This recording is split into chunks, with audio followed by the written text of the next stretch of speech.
ചിത്രഗുപ്തനായിരിക്കും കണക്ക് തെറ്റിയത്. ഇക്കാര്യത്തിൽ എനിക്ക് യാതൊരു സംശയമില്ല.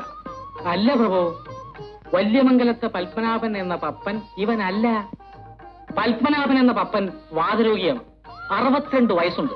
അയാളാണ് ഇവന് പകരം മരിക്കേണ്ടത്. പത്മനാഭൻ എന്ന പപ്പൻ ഞാനില്ല. എന്റെ പേര് പത്മകുമാർന്ന. പത്മകുമാർന്ന് പപ്പൻ. അതെ, അവിടെ മര്യാദയ്ക്ക് മിണ്ടാകുന്നാ മതി. പപ്പനാണോ കുമാരാണോ എന്നൊക്കെ ഞാൻ നോക്കോളാം. അത് നോക്കാത്തോണ്ടല്ലേ കുഴപ്പമൊക്കെ വന്നത്. അപ്പൊ എനിക്ക് തെറ്റിന്നാണോ ചിത്രഗുപ്തൻ പറയുന്നത്? അതാണ് സത്യം. ഭൂമിയിൽ നടന്ന അപകടം ചിത്രഗുപ്തൻ കണ്ടില്ലല്ലോ. ഇല്ല. അത് കണ്ട ഞാനല്ല ഏതൊരു വ്യക്തി വിചാരിക്കും ഇവൻ ക്ലോസ് ആയെന്ന്. അതുകൊണ്ടാവും മരിച്ചെന്ന് ഞാൻ കരുതിയത്. ഇപ്പൊ സംഗതി ആകെ അൽക്കുൽത്തായോ. ഈ പപ്പൻ ഇതുപോലൊരു അപകടത്തിൽപ്പെട്ടാണ് മരിക്കേണ്ടത്. അപകടത്തിൽപ്പെട്ട് മരിക്കുക എന്നത് ഇവന്റെ ഒരു വിധിയാണ്. ഇവന്റെ അച്ഛനും അമ്മയും ഇതുപോലൊരു റോഡ് അപകടത്തിലാണ് മരിച്ചിരിക്കുന്നത്.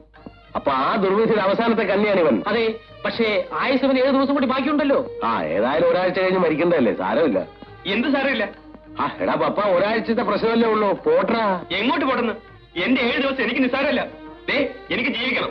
7 നീ ചുമ്മാ കിടന്ന് ബഹളം വെക്കാതെ പപ്പ. ഞാൻ ബഹളം വെക്കും. ഇതെന്റെ ആയുസിന്റെ പ്രശ്നമാണ്.